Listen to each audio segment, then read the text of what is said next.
Jadi tetaplah kritis, tetaplah skeptis, tetaplah mencari, jangan lihat siapa yang mengatakan, tapi lihat apa yang dikatakan.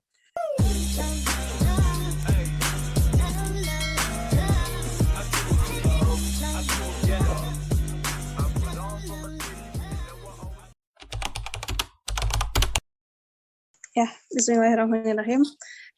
Pak Guru Gembul, saya mau bertanya, kaitan, tadi kan sudah dinotis berapa kali ya tentang perpecahan umat Islam gitu, terus tentang radikal juga, agak relate sih sebenarnya ke pembahasan yang tadi sudah disampaikan tentang al-jamaah gitu. Jadi menurut Pak Guru Gembul sebenarnya wujud konkret dari al-jamaah itu sendiri seperti apa gitu? Karena jadi bias gitu pemahamannya dari saya sendiri. Jadi titik konkret dari terwujudnya al-jamaah itu seperti apa gitu sih singkatnya. Sekian. Terima kasih.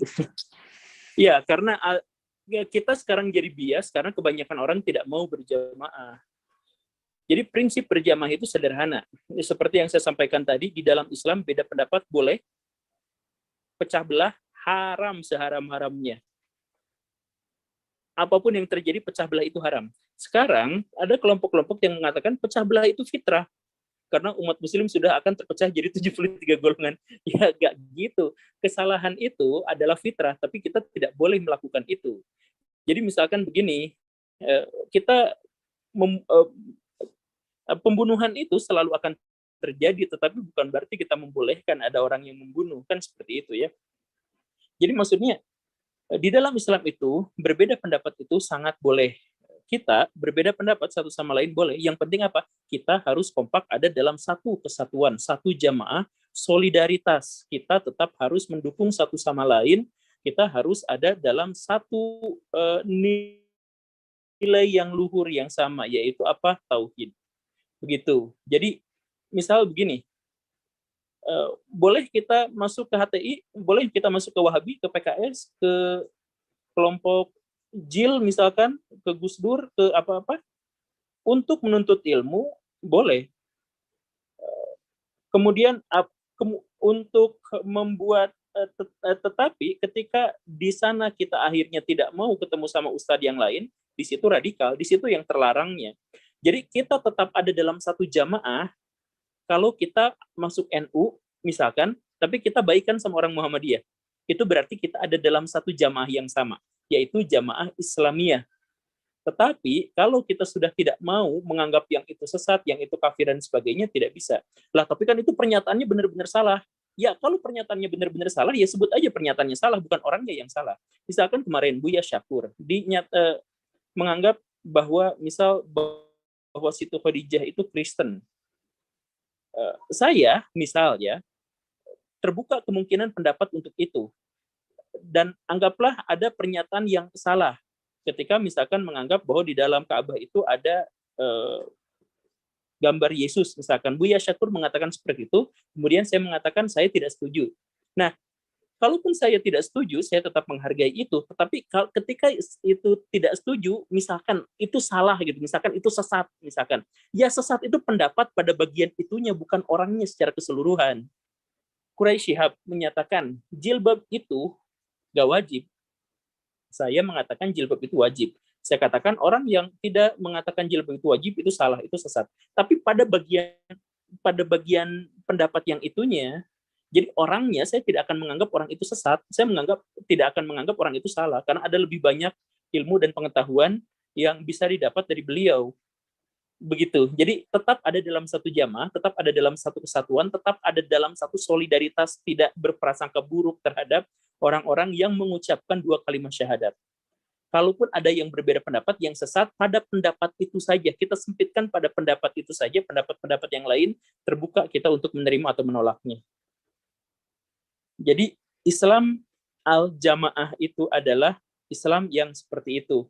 Seperti yang saya katakan tadi, Bilal dan Umar itu beda pendapatnya drastis, hampir dalam semua hal. Dan Umar itu takut sama Abi Bilal. Umar itu garang sama banyak orang, tapi Umar itu takut pada sahabat-sahabat yang dia anggap lebih dekat sama Nabi Muhammad.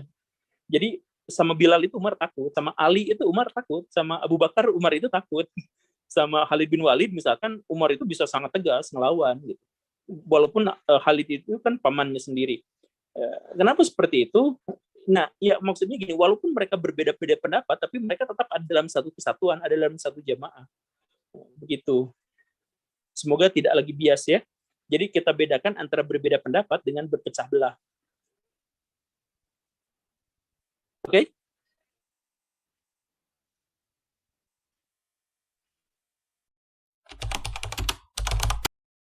Assalamualaikum warahmatullahi wabarakatuh.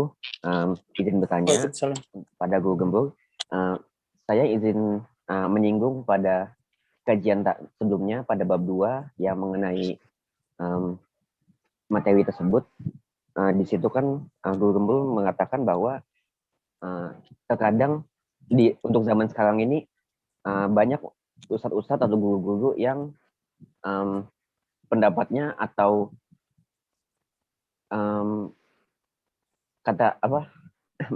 pendapatnya itu berbeda atau bersinggungan dengan yang lainnya.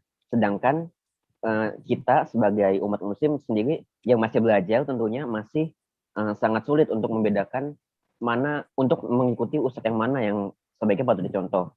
Dan tadi Guru Gembul juga mengatakan bahwa sebaiknya kita belajar juga sendiri melalui Al-Quran dan hadis. Tetapi saya sendiri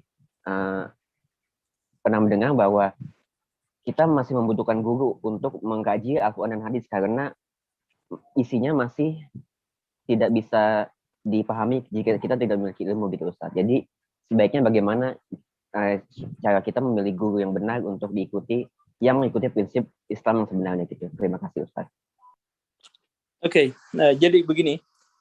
Nah, jadi memang ada orang yang mengatakan bahwa kita jangan langsung belajar pada Quran dan Sunnah karena kita belum mengerti ya.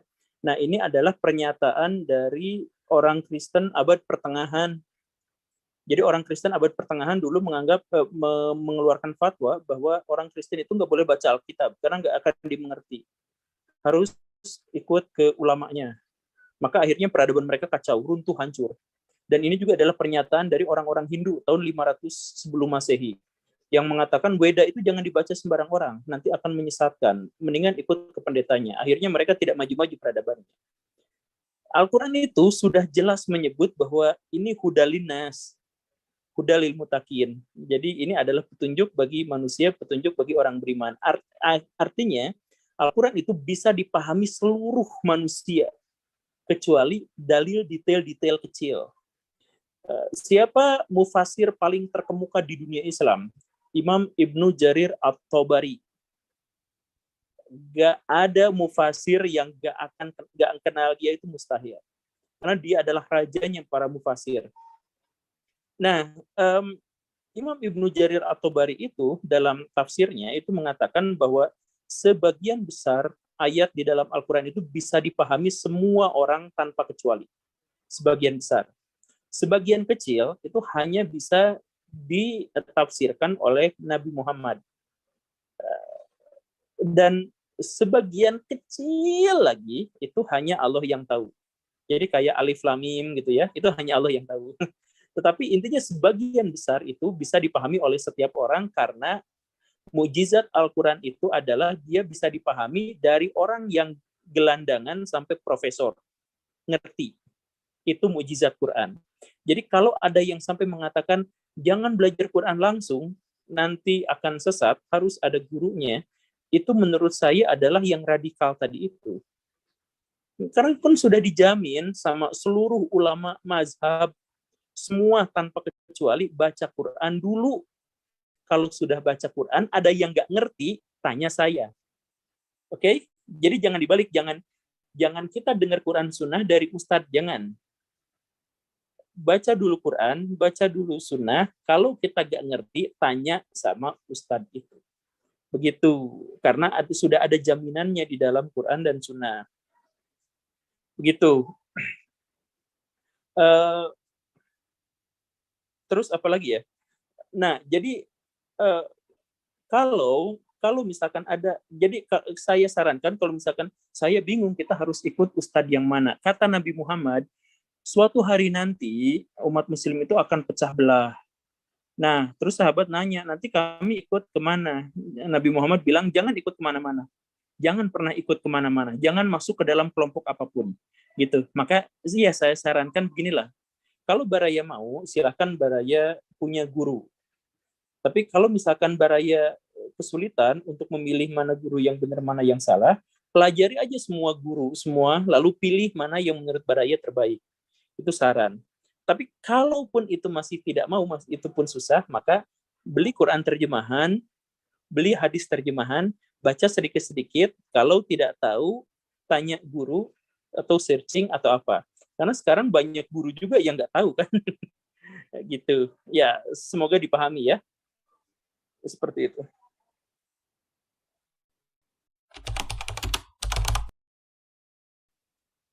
Closing-nya adalah seperti ini.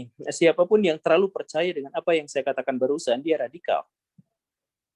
Jadi tetaplah kritis, tetaplah skeptis, tetaplah mencari, jangan lihat siapa yang mengatakan, tapi lihat apa yang dikatakan. Dan kembali saja, jangan khawatir untuk belajar langsung kepada Quran dan Sunnah. Oke, terima kasih, itu saja.